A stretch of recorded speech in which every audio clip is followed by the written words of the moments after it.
us.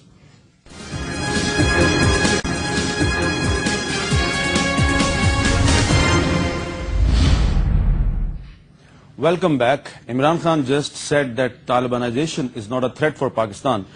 Brian Catulus, you recently wrote your first impressions from Pakistan, and you wrote that many Pakistani moderates feel an increasing sense of siege. Yes. Do you agree with the Imran Khan or disagree that Talibanization is not a threat for Pakistan? Can I just correct that? Talibanization is not a threat, but most people in Pakistan feel under siege because they think there's chaos coming in. They don't see any governance here.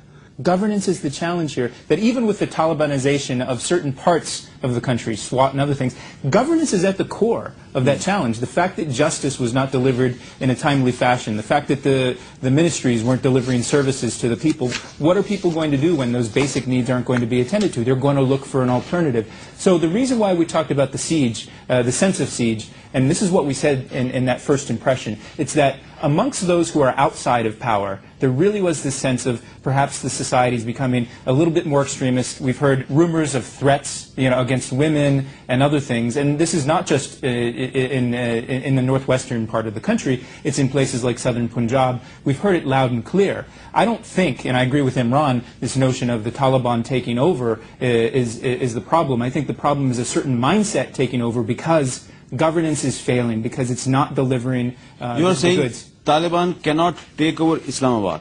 I'm skeptical. Can I add something to this?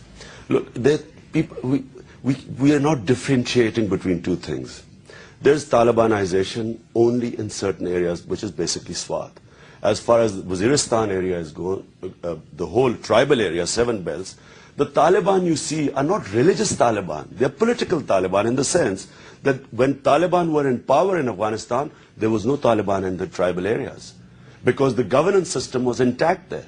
The only place they resonated, the Taliban way of thinking, was in Swat, because the governance had collapsed in Swat after Swat became part of Pakistan. And in '77 was the first time the people rose up demanding their old system back.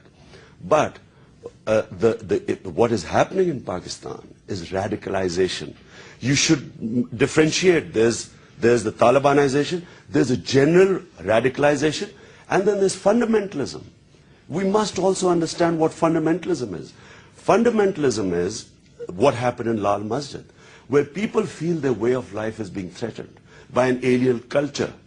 What Musharraf's enlightened moderation did was, it threatened the sort of religious-minded people that this westernization is taking over. This is very similar to what happened in Iran during the Shah of Iran time, when the Tehran elite, westernized elite, the way that mini-skirted girls went around and suddenly the backlash came from the masses. This is a different phenomenon. We must differentiate all this.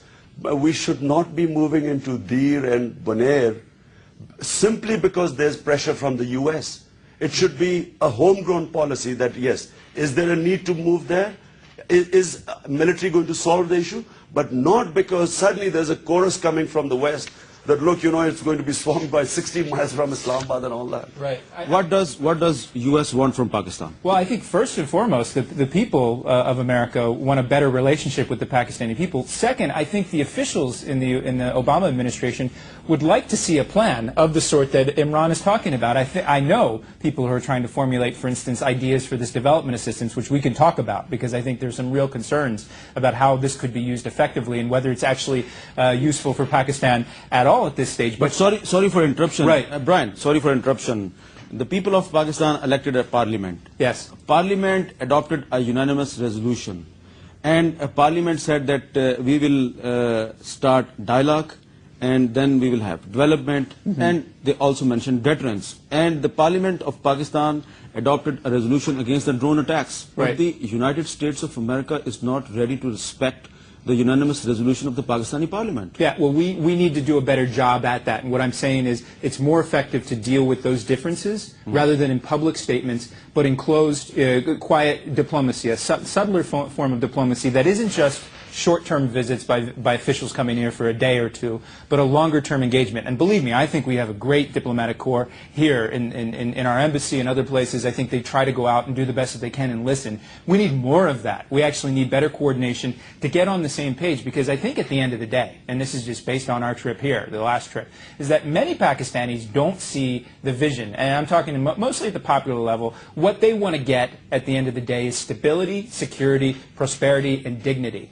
And I think there are a lot of Americans who want to achieve that, and frankly, at a time of economic disaster and calamity in the United States, you have many more Americans asking questions of, well, why are we actually doing this in Afghanistan, or why are we doing this in Pakistan? Why should we be sending money over there? And I think there's a real risk here of the U.S. turning inward when there's a chance to actually put the partnership, to put the relationship on a much more solid grounding. But it's got to go beyond this tactical, reactive to events, and talk about where do we want to be in 2014, where do we want to be in 2015, and what's a real partnership? You know, not one in which we have this cycle of America says do, and Pakistanis say give, give. We should actually have an equality of relationship here, and that's all easier said than done. But Brian, I would even go further than that. Pakistan, a proper sovereign Pakistan government should not be asking for money. Look, the US government says this is Pakistan's war. Pakistan is fighting for itself. Pakistan government is saying this is our war. If it's our war, why are we asking money from the US? So what perception are the people having? That here we have a mercenary army being paid by the US to kill its own people. And that's why, you know, you must understand, people in Pakistan don't want Talibanization.